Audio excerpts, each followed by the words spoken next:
Good morning. This is episode 2 of the Freedom Farming and Living podcast. My name's Robin. I'm your host. Today I want to go over something I think is it's always a helpful topic, but given everything that's going on with feed prices, this is a topic that's probably going to hit home a whole lot more now than it has before. And that's related to inputs for livestock, and this is inputs in the way of feed. Specifically, we can obviously talk about several different types of livestock. Right now, and is usually the case, chickens. People really go for chickens. That's the go-to, the gateway livestock, as people will call it. So let's talk about chickens. I actually just saw, my wife sent me yesterday a screenshot of, actually I take that back, she sent me, it was a little bit of a video. I screenshotted it and shared it to somebody else, of a feed store. It's about 45 minutes from us, that's the closest one to us. And there was a line of people out to the road. Standing in line, because someone had brought 2 trailers of chickens. It was about 500 chickens, 14 months old, for sale.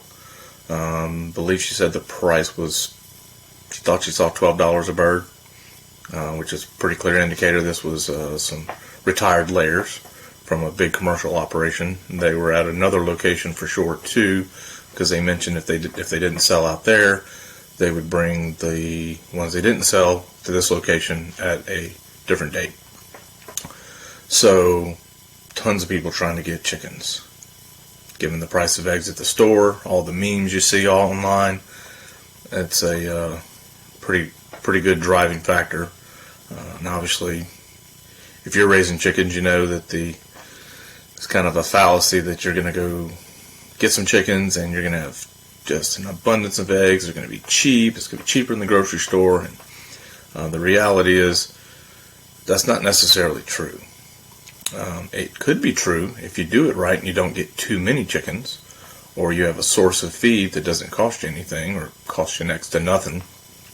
But to just say you're going to go buy bags of feed from the store and you're going to buy the chickens and you're just going to keep feeding them a bagged feed from the store, you're not only not going to get cheaper than the grocery store, you're probably going to be a little bit higher, especially if you go organic. So unless you have a feed store right by you. For us, it's 45 minutes away. For some people, it may only be 15, 20 minutes away. But either way, with prices of gas, your time and energy, you're not even going to break even. But you are going to get something that you can't get at the grocery store in most cases, which is a much better egg. If you coop them up and they're not in a healthy environment, then it's not going to be any better than the store. But if you let them free range, if you pasture them, there's lots you can do if you supplement them with different things besides just buying. Kind of hit the computer there. Just buying the bagged feed. If you supplement it, then yes, you're definitely going to be getting something that's better than the store. Get something that you can't get at the store in most cases, unless you go find a farmer who's raising them that way. You're not going to find them. So, given that as the backdrop that people are getting birds, we're not quite into buying chicks yet, but we're getting close. Now's a good time to start hatching eggs out if you have them. So let's talk about inputs regarding feed.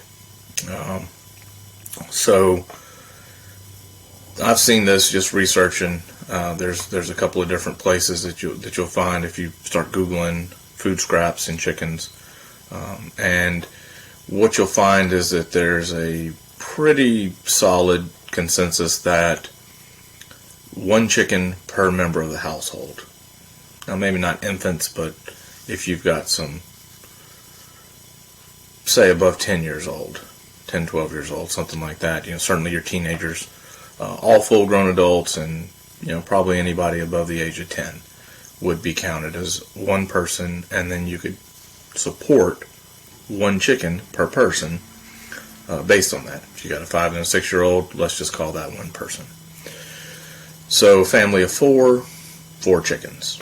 Now, if you're not familiar, then you'll might be a little shocked to find that you have 4 chickens. You're not necessarily going to get 4 eggs. Matter of fact, you probably won't get 4 eggs very often. Some days you will. Most days you'll probably get 2 or 3. And eventually all you will get is about 2 per day. So if 2 eggs a day is not going to cut it for your family, then you probably need more chickens than that. If you want an egg a day, then you got a family of 4, you probably want to have about 6 to 8 chickens. I would say 6 would be a minimum. Now, if you only eat eggs 3 days a week, well, then maybe you could get by with 4 chickens. You got to kind of do the math, but just assume that it's going to be a 2 to 3 egg on a 4 chicken setup. Now, if you go over that 4 chickens, well, now your food scraps are not going to be enough to support them. So now you start getting into buying commercial feed from the store, or get creative with some other avenues to provide them feed. Obviously free ranging or rotating them in some paddocks throughout your yard. That will get you some free inputs, some grasshoppers, crickets, different bugs, a little bit of grass, but not enough to completely support them. So you would either need to grow something for them, some type of fodder, maybe a worm bin. You can put the things in there that you're not going to necessarily feed to them. Create some compost, which is good for gardening. If you got chickens, hopefully you got a garden. If you do have a garden, then that gives you a really great resource for feeding them. So if you're growing, let's say, cabbages, broccoli, if you've already grown these plants, you'll know that you get your head of cabbage that's this big, but you get a plant that's much bigger. There's tons of leaves, the stalks. There's just a whole lot there, a lot of mass, a lot of fodder that can be fed to the animals, chickens, pigs, either one of those. Right now we're focusing on chickens. So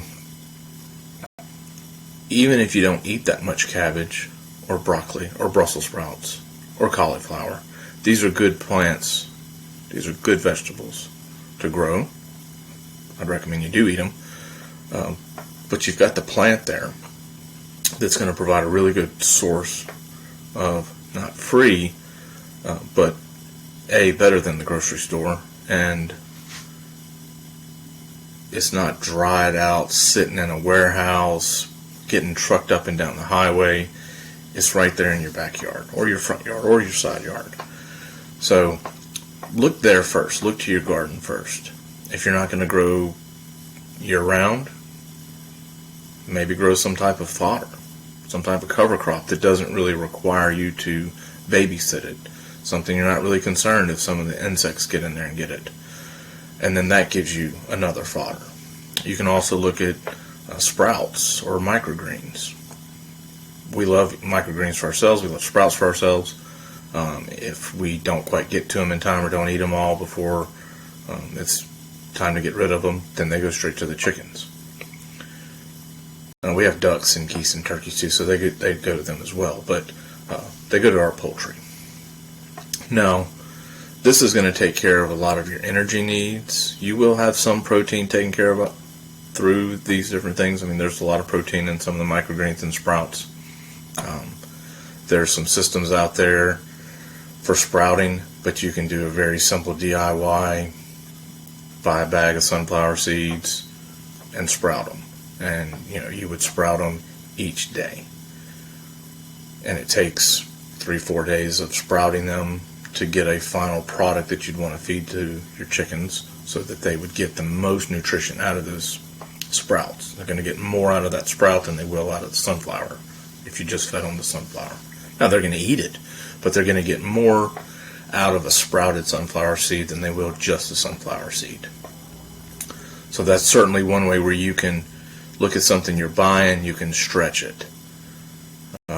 So it's not exactly no input, but it's an input that you're stretching it further than it would go. And the same would be true of bagged feed. You could soak that and ferment it for a few days.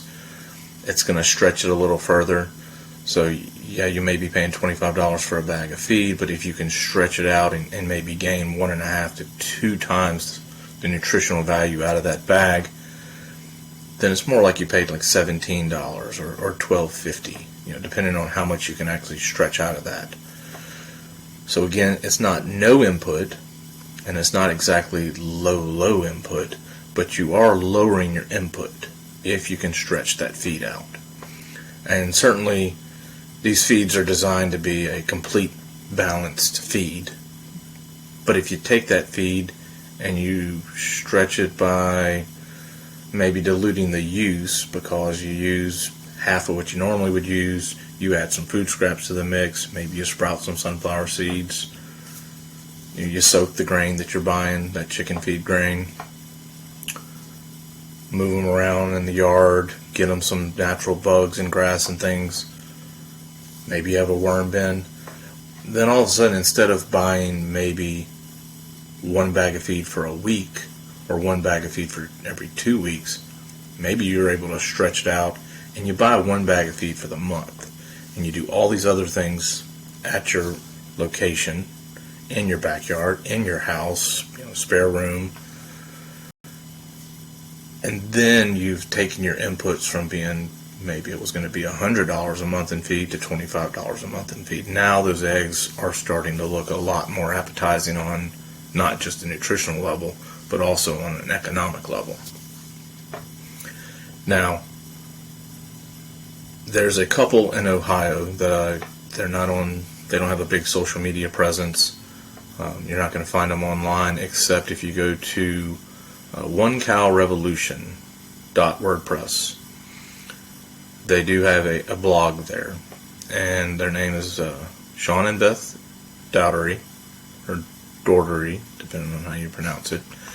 They're up in Ohio, and they did exactly what I did, except they did it a long time ago, which was they started with animals to control where their food's coming from. They know what they're putting into their bodies.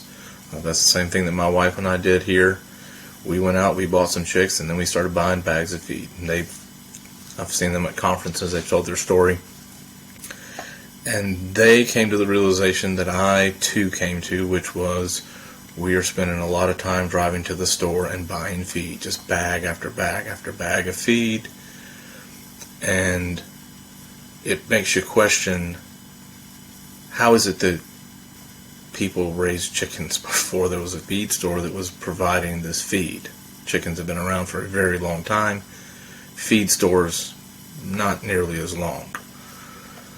So what they did is they made it their mission to figure out how to go to as low of input as possible on their farm. That's something that we're working on, and we were working on that when we discovered them at a conference, and we have been following their journey, that they have basically figured it out. I mean, by and large, for the most part, they have got it worked out to a pretty good system. And so this year we're focused on moving into that same kind of system. So what they would tell you is don't get chickens. If you're going to get into livestock and start growing your own food, the first animal you want to get is not a chicken, it's a cow. Hence the name of their blog, One Cow Revolution. Now that is only going to make sense for so many people. Obviously, if you're in an urban setting, if you're in a subdivision in a HOA or something like that, you're already struggling to get chickens probably, certainly within the city limits of some places. Maybe you can get 9 chickens and no rooster. There's all these different problems. And having the land size for it. So everybody having a cow is not necessarily going to be the best fit. But if you can't get a cow or you can't get a goat, we actually started with goats, and we have a cow as well now. But maybe you know somebody that has one. Maybe there's a way that you can get access to some local fresh raw milk. If you can't, it's not the end of the world, but if you can, then this is for you. What they came up with, what they figured out through experimentation of trying it out on their farm, and they've been doing this for a few decades now, is 1 gallon of milk provides enough protein for 1 pig, this would be a large feeder pig, or 50 to 100 laying chickens. So obviously if you have a milk cow, you've got plenty of milk. You've got more milk than you could probably have chickens for. Where a pig comes in handy. If you were to get a cow, you almost certainly need to have a pig to deal with all the extra milk. But if you had, like we have, Nigerian dwarf goats are very small. They don't produce very much milk at all. I mean, they produce a decent amount, but it's not something where we are just overflowing with gallons and gallons of milk like someone with a cow would be facing. So, we actually can produce enough milk for ourselves to drink, and which we don't drink that much milk. We use it in our coffee, we make goat cheese. My wife uses the majority of it in her soap business. She makes goat milk soap, bath bombs, bath fizzies, several other different bath products, some with goat milk, some without, some different bath salts and things of that nature. So that's where our excess is really going from our goat side of things. The cow gives us the ability to take the extra cow milk and after butter's been made and everything else. But again, if you don't have a goat milk soap business and you don't go through an enormous amount of milk, you can stockpile a decent amount of goat's milk every day. And if you're talking about a backyard miniature flock to provide you and a couple members of your household with eggs, if you can couple maybe one little miniature goat, the little bit of milk you get from that goat each day that's left after you've used what you needed from it would provide the protein. At that point, that bag of feed is basically no longer needed. Because, again, if we're talking about doubling up what you might need, you want 4 eggs a day, so you get 8 chickens. Well, you're well under that 50 to 100 chicken range. So maybe a cup of milk is about all that you would need to give them their protein. That, combined with all the other things I went over, now if you get some sunflowers, we'll give you some, or sunflower seeds rather, sprouted especially, will give you some protein. But you're going to have to go buy those sunflower seeds. Now, they'll go a long ways if you sprout them. But if you said, I don't want to buy that, I don't want to buy feed, I don't want to buy sunflower seeds, and of course if you're looking for organic sunflower seeds, that's not necessarily the easiest thing to find. You have an easier time finding organic chicken feed than organic sunflower seeds, depending on what part of the country you're in. We can't find organic sunflower seeds here. If we want those, we have to order them and have them shipped in. Or we can go to Tractor Supply and pick up a bag of organic chicken feed, layer feed. So look at that as an option for someone who has the ability to have a dairy animal. Again, it could be a sheep, goat, cow, what have you. Going buying milk from someone might not necessarily be the best, but again, if you have someone that's local to you and you'd want to support them rather than support whoever's making this particular chicken feed that's available to you, this layer feed that's got that protein you need and got that calcium in it, then obviously it's much better to support your local farmer than to support everything that goes with the fact that what that takes to get that bag of feed to you. And if you start tracing it back from the field, down the highway, to the mill, back down the highway, to the feed store, you're down the highway, picking it up, bringing it home, there's a whole lot going on as opposed if you just went next door to your neighbor, right down the street to your neighbor who has milk available and feed the milk straight to your chickens. So, if you have access to that milk, then that covers your protein. You do some creative things, grow some chicken fodder, get your food scraps involved in it. Like I said, maybe set up a little worm bin, gives you compost, great for your garden. And then obviously speaking of the garden, all the things you can get from the garden. Your annuals that you're going to grow for yourself for vegetables, cover crop if you don't want to grow year round, lots of different options. If it's something you don't need that many cabbages but you got extra room, grow extra cabbages, grow extra broccoli. Even if you find somebody that you can give the cabbages to or the broccoli to, and then feed the plant to the animals. You could feed the cabbage and the broccoli straight to the chickens, but boy, if you could just find a neighbor that you could give that to them or sell it. You got all kinds of options there, but grow the food for your animals. It can be done. Even if you only do it part of the year, and maybe you just go, okay, look, it's wintertime, it's rough here. I'm a little further north than you are, so you don't know what I'm dealing with 20 degrees or negative 20 degrees. Maybe you only buy layer feed then. And so maybe at that point of the year, you're feeding food scraps and you're supplementing with layer feed from the store. And so maybe that month you use twice as much or 4 times as much layer feed as you do every other month. Or maybe this is for 3 or 4 months out of the year, but the other 8 months out of the year you're able to do all these other things. And so during those months, you're bringing your inputs way down. And then a few months out of the year, they're a little higher. But on average across the year, much, much lower. Much more efficient. And it insulates you from price fluctuations and rising costs that we're most certainly going to be seeing in feed and fuel. And then just in general. For me, like I said, it's 45 minutes to the nearest feed store. That's an hour and a half. It's a lot of miles. It's a lot of fuel. It's wear and tear on my vehicle. I'd much rather take the energy, that hour and a half. Now, again, it's not every day. But I'm also not going up there with a 40-foot trailer and loading up. We have 40 chickens. So we don't have enough food scraps. We also don't want to buy nearly as much layer feed as it would require. So we do everything we can to reduce that. Now, there's one final area, and this kind of relates to the garden / fodder for your animals.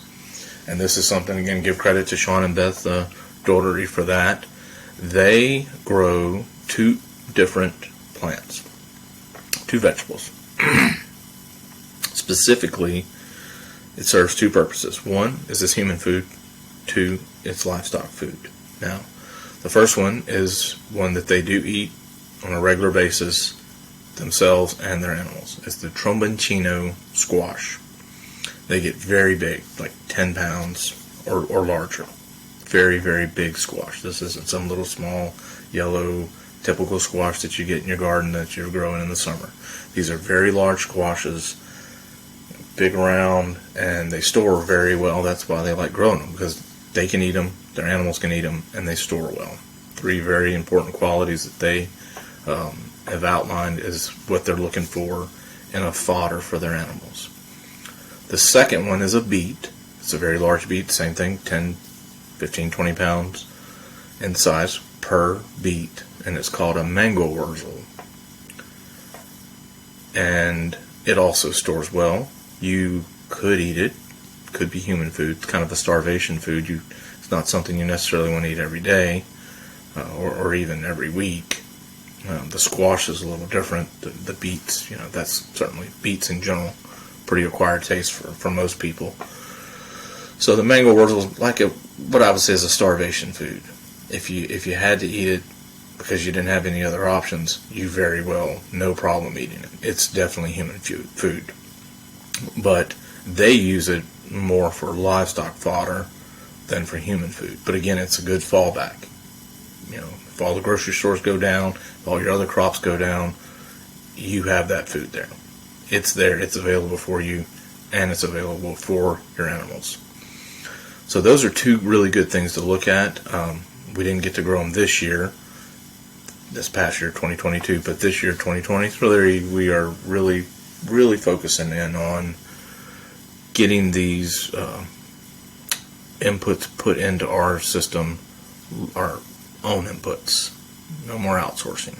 So things are going to, we're just going to have to roll with and see how it goes. But we want to cut down our off-farm inputs as much as possible, and get as much on-farm inputs as we can provide for ourselves. And who knows, maybe if things go really well in one area to where we have such an abundance that it's too much even for our livestock, then this is something that we can provide to some other people in our area. We don't have a whole lot of homesteaders here where we're at. It is a growing number, though. It is definitely growing. There's more and more people kind of, the lights going off and saying, hey, I need to take control. And so people are doing it. So it's certainly something, share with your neighbors. If you got too much, you had an abundance, or you grew more than you thought you needed, help your neighbor out. Show them that it works, and teach them, pass it on.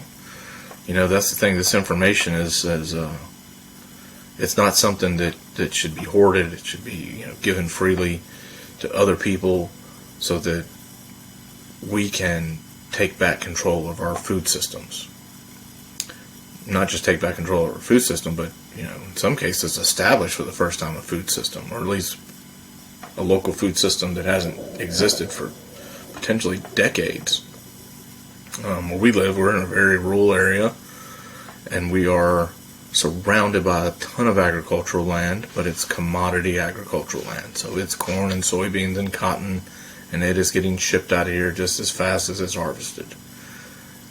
So we're surrounded by farmland and can't eat any of it. Even if you could, you wouldn't want to, because it's sprayed with so much stuff that it's more poison than medicine. And that's just something that we believe food is medicine, or it's poison. It can be poison, or it can be medicine, depending on what you eat and where it was sourced from. So, one final note that I want to include here, related to the Doughertys up there in Ohio. They grow 90 to 95% of the food for themselves and for their livestock. Now, if you're just looking at getting into something, that may or may not really hit home.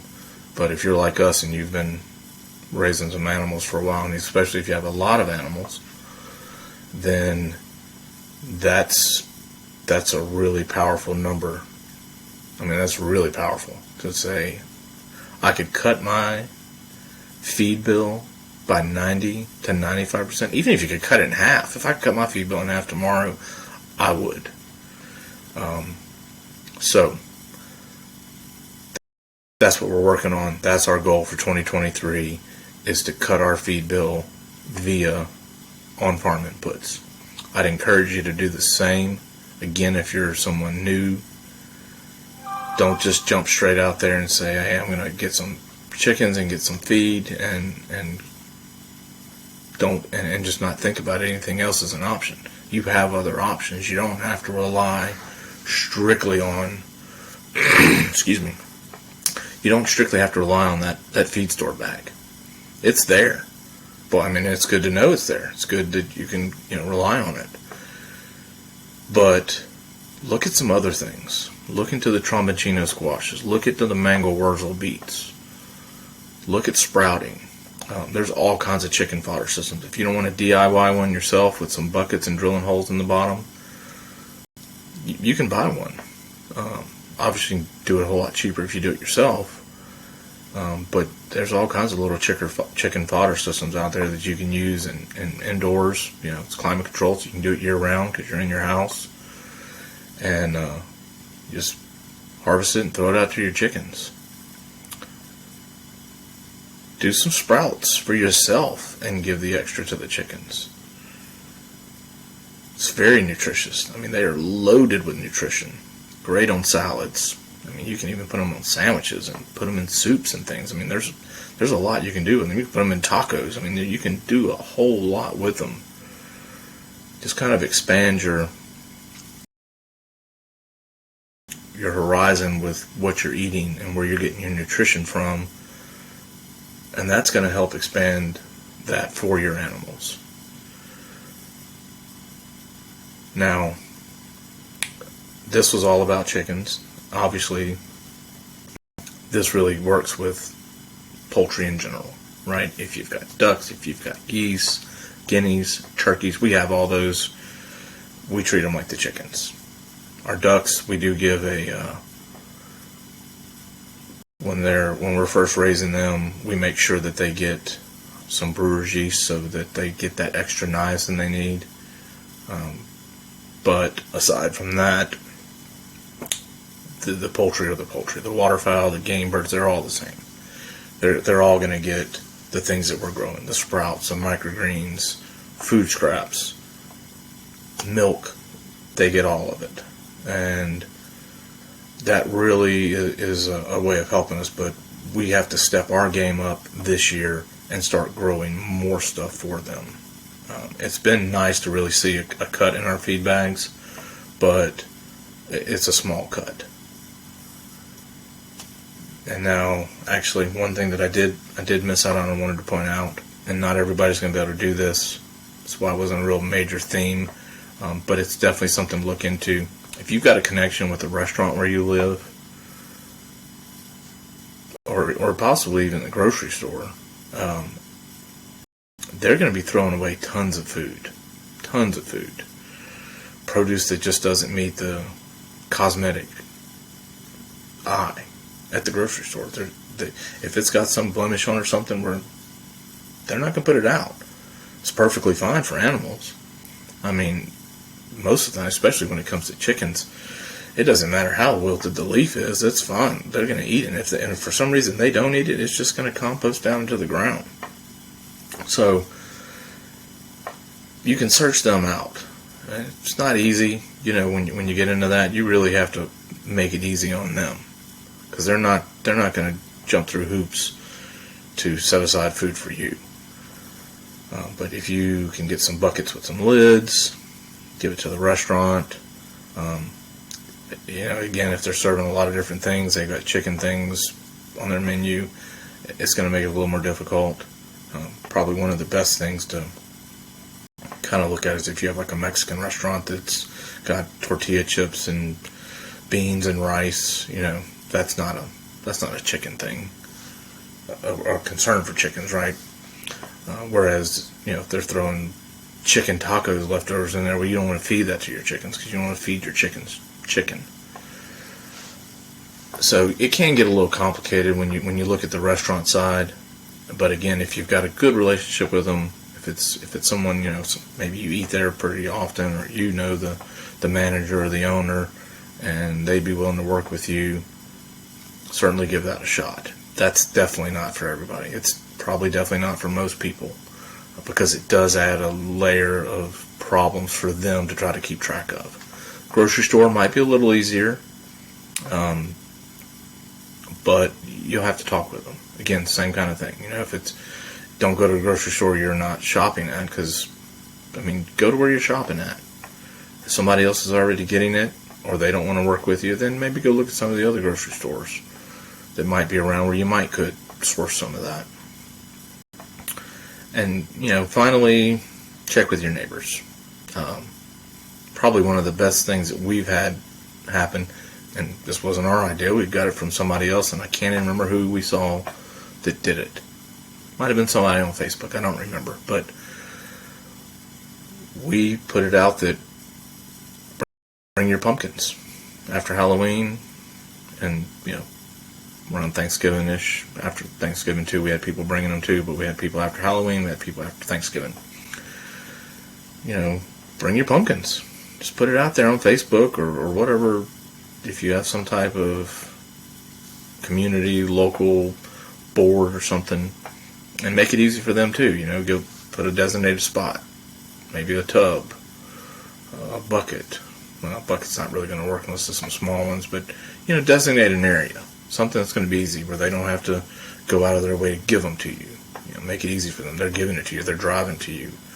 Drive to them. You can go do a pickup, and that is great. You're looking at a free resource. Obviously, one that's been painted, you don't want to get any of those. But not only you're looking at a free resource of food, fodder, it's compostable too, so So if you've got, a worm bin, whatever the chickens don't eat, toss it in there. If you got a compost pile, I hope you do, toss it in there, whatever they don't eat. Pigs, they'll eat the whole thing.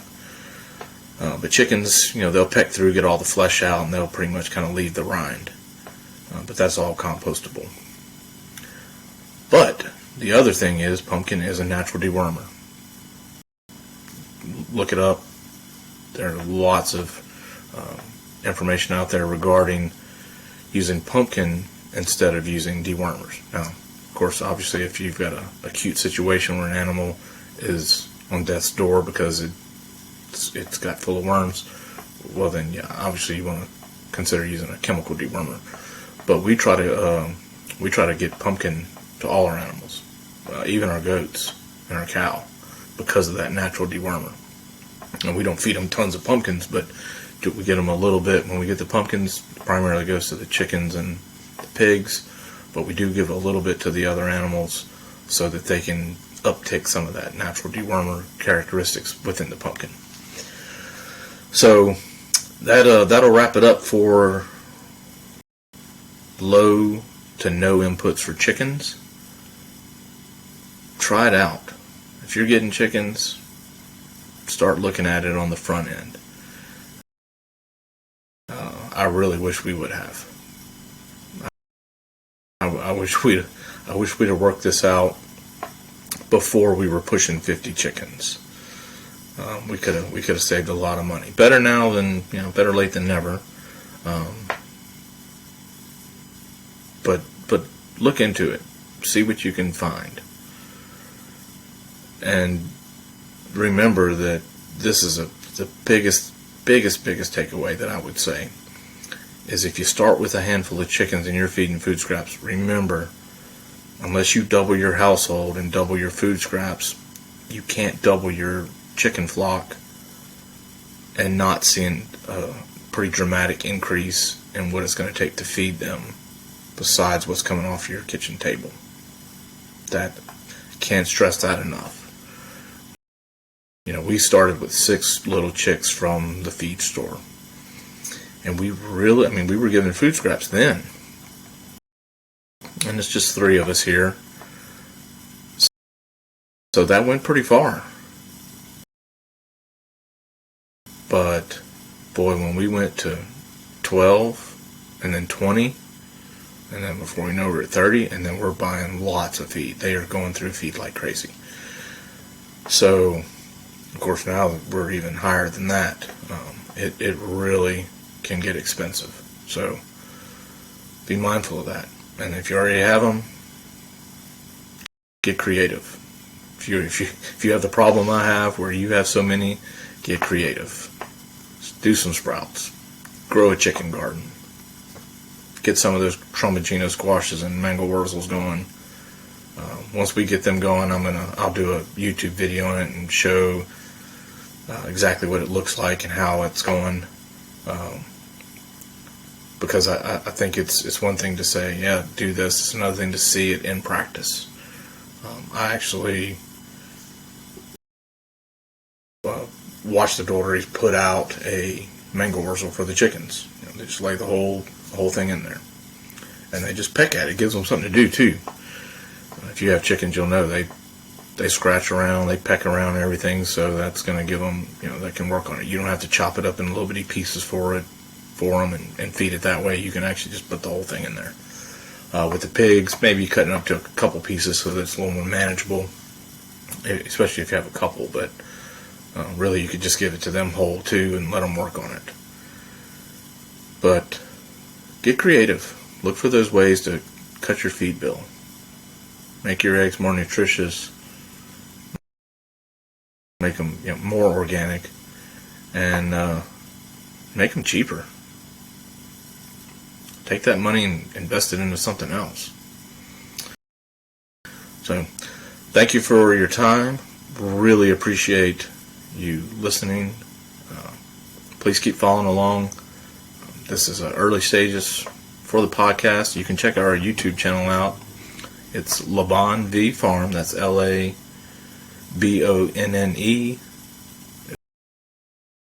VIE. Labanne V Farm. If you don't know French, that means the good life. And that's what we're striving for here, is to have a good life. A life filled with freedom, farming, and good living. So until next time, God bless, and grow some food.